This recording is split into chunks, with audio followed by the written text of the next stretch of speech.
was a huge issue. One must remember too, it was a huge issue in non-Indigenous society too. Like, I mean, huge.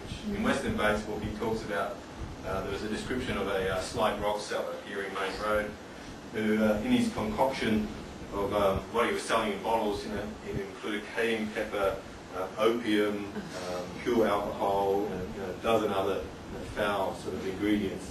And people were literally going on binges. A one-night binge would cost you your life. Here in Ballarat. And it was a common occurrence. Another person dying of delirium tremens after one night binge. So it was a huge issue. And it was illustrated commonly. This illustration is called the bottom. So social consequences were huge. I know that I'm running out of time. There's that quote from late Victorian. So, this was all of our land. And they were not sort of circumspect at all about saying that, what are you doing here? This was, you might be at the patrimony of Versailles, this was all our land. In 19th century language, of course. I love this quote of, I heard a native in the town of Sofala in New South Wales chaffing a sergeant of the mounted police, asking what business had he or any other white fellow come and take his land and rob him of his gold. What would he, the sergeant, say if the black fellow went to England and turned that queen out? It's a very forward, in your face sort of, examine yourself, white fellow. Examine your ethics. Well, I've heard people saying, if we ran out of water, we're all going to have to go back to England. I think an Aboriginal did that a few years ago. He went over and claimed England. Yeah. There was a funny story where a white man was telling an Aboriginal person, sort of talking about how when all the Aboriginal people died out, as if it was just an inevitable.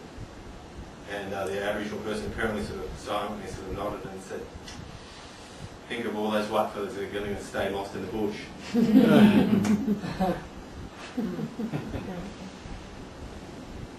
This is a painting that's in the Ballarat Fine Art Gallery. Interesting sort of triangulation there. The white dominant, getting more postmodernist here. The white figure in the centre of the stage, the Chinese person to the left, and the Aboriginal stockman here on the right. Again, that sort of speaks of that period of relative equality on white fellas' terms, of course.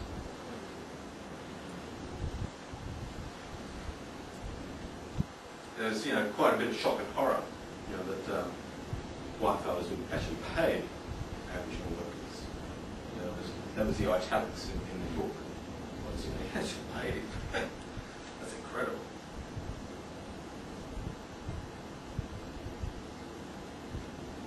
So what do we do with this material is the $600 million question.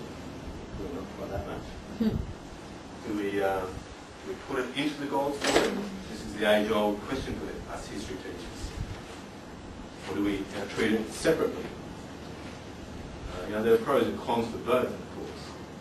If we treat Aboriginal history as a separate subject, then we're sort of, in my mind, we're sort of disengaging with their role in wider gold society.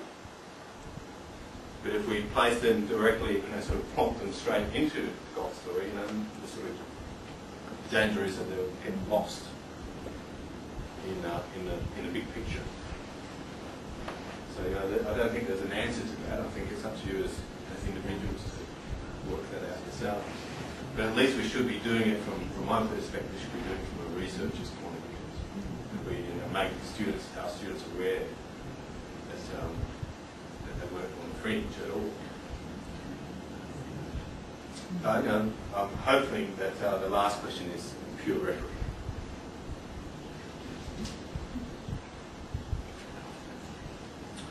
I'm convinced that it's got not just regional significance, it's got national significance. It's not just about the gold story, obviously that's our focus today, but about the First World War, the Aboriginal diggers in the war. And so almost every aspect that I could think of, they have have had a role and continue to have an important role in what shapes us, what did shape us and what continues to shape us. It makes our history much richer. There's some great websites up now, and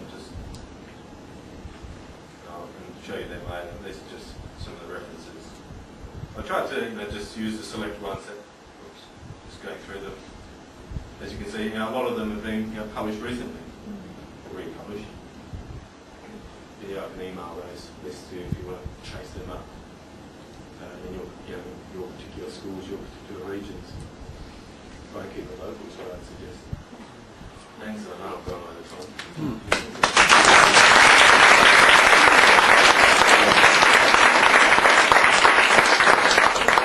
That was just amazing. I mean, we're all searching, aren't we, for ways of putting Indigenous perspectives into what we're doing. And some of that has really made us think, really made us open our eyes. Has anyone got any quick questions? Well, we've got three here. I've got one. What was the Mignon flower used for? What was every part of the plant used? As far as I'm aware, it wasn't the flower, it was the sugar. For flower or something similar?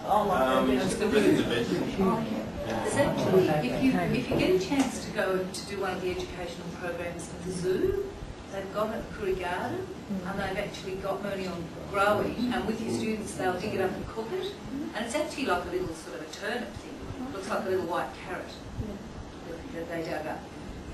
Is that also known as a yam daisy? Is that the same thing? Yes, because it's like the yam a that they sweet ate. potato type thing. And the Aboriginal women would, it grows sort of in a bunch, like the roots grow, so they would dig in and take one or two daisies and leave the top. But the sheep, the first hard-footed animal, the sheep, their feet compacted the soil and they bit the flower grip. And so the sheep destroyed it, literally. Here too, just gone. And then it's the staple food. And that's a really interesting analogy. I've never used the Irish as a comparison. You know, the Irish, the potato's gone.